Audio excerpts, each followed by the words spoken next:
अवगत से चल आया, मेरा कोई भेद मर्म ना पाया। अवधू अवगत से चल आया, अवधू अवधूत, हे गोरखनाथ मैं अवगत से चला आया, जिसके बारे में कोई नहीं जानता। तेरा ब्रह्मा जानता, ना तेरा शंकर जानता, ना विष्णु जानते।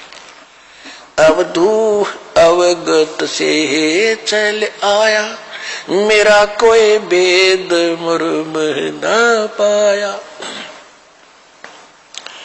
मात पिता मेरे ना मेरा जन्म न गर्भ बसेरा, बालक बन दिखलाया, काशी नगर जल कमल पर डेरा, तहां जुलाही न पाया।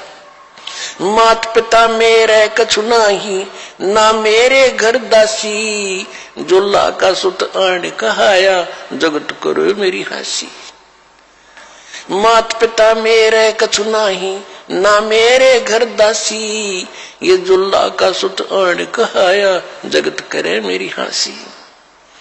पांच तत्वों का धड़ना मेरे, ये पांच तत्वों का धड़ना मेरा, जानो ज्ञान अपारा, सत स्वरूपी नाम साहेब का, ओहे नाम हमारा।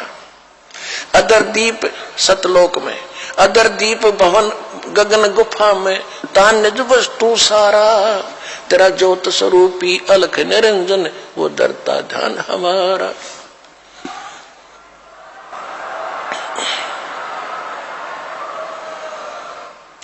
अदर दीप और गगन गुफा में, तान्य वस्तु सारा, तेरा ज्योत स्वरूपी अलख निरंजन, वो डरता ध्यान हमारा। हाड चाम लहू ना मेरे, हाड चाम लहू ना मेरे, कोई जाने सतनाम उपासी, तारण तरण अव्यय पद दाता, मैं हूं कबीर अविनाशी। हाड चाम लहू ना मेरे, कोई जाने सतनाम उपासी, तारण तरण अव्यय पद दाता, मैं हूं कबीर अविनाशी।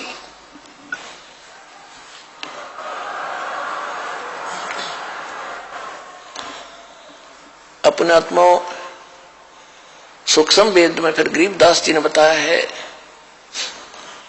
कि गोरखनाथ सिद्धि में भूला, यथार्थ मार्ग को छोड़कर सिद्धि में भूल गया मार्ग को।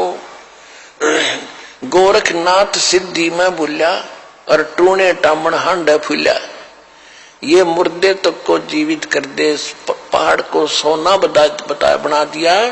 इनको तो गरीबदास जी कहते वो मूर्ख टूने टामण करता फिरता था, उसको क्या मिला जीवन में? महिमा तो होगी पर मोक्ष रह गया।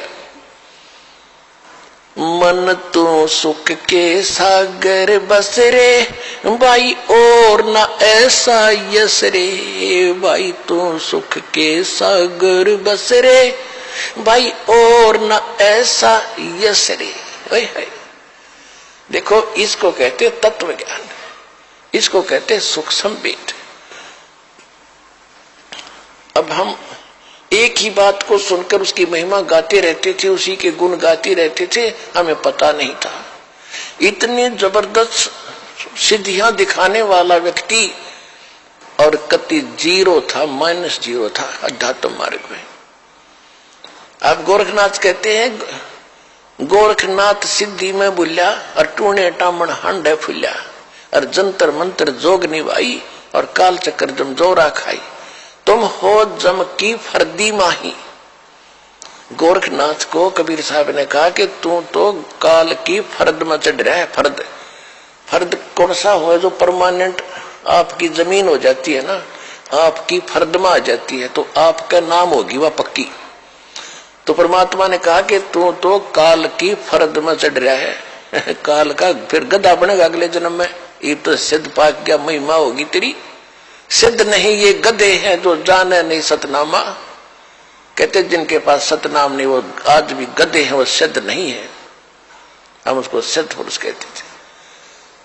तो गोरखनाथ जी ने जब ये ज्ञान सुना, उसने सोचा भी इसको फालतू छेड़ने की जरूरत नहीं है, ज्ञान में यू तुझे कति नहीं जानते, सिद्धि में भी उसके जचगी। फिर उसका फिर भ्रम रह गया, थोड़ा सा कहने लगा जी एक बार गंगा के किनारे चलो। अब चल भाई क्या रहेगा, एक और मैं कुछ लीला करता हूं, आप मुझे उसमें पराजित कर देना, मैं आपका शिष्य बन जाऊंगा। परमात्मा बोले चल। गोरखनाथ जी गंगा के अंदर छलांग लगा गए और एक मछली का रूप धारण कर लिया, और घनी मछली वहां पर। तो उसने कहा था कि मैं इसमें छलांग लगाऊंगा और मुझे आप खोज देना दरिया से, फिर मैं आपको गुरु बना लूंगा। अब गोरखनाथ जी छलांग लगाई, मछली रूप बना लिया। परमात्मा ने छलांग लगाई, वह मछली पकड़ कर टीटवी बाहर लिया और बाहर काट के गोरखनाथ बना दिया।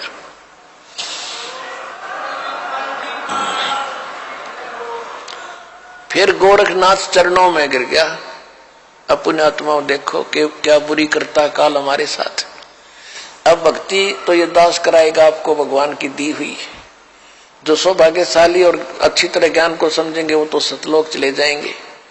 ये दिक्कत आओगी लास्ट के दिनों में, यानी हजारों वर्ष ये ज्ञान चलेगा, हजारों वर्ष ये साइंस की जो विद्या चलेगी, जो ये टीवी है और ये चिप है, मोबाइल है, इनके माध्यम से ये ज्ञान दिया जाएगा। दास तो चला जाएगा सतलोक, ये 5 तत्वों का शरीर छोड़कर, लेकिन ये इलेक्ट्रॉनिक शरीर रहेगा अभी दास का, ये नूरी शरीर रहेगा।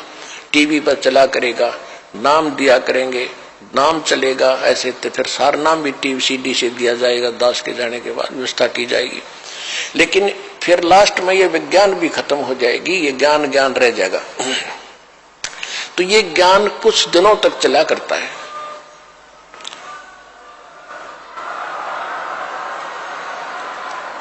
तो ये ज्ञान फिर बहुत दिनों तक सुख का सांस लेगा परमात्मा के बच्चे।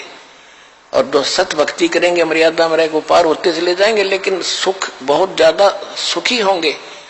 या माया की हवस खत्म होगी और इतनी भक्ति कर लेंगे, इनको परमात्मा आपको सारी सुविधा उपलब्ध कराया करेगा। जैसे दास बार बार आपको कथा सुनाता है कि जिस समय परमात्मा के नाम से झूठी चिट्ठी लिख दी थी कबीर जी के नाम से,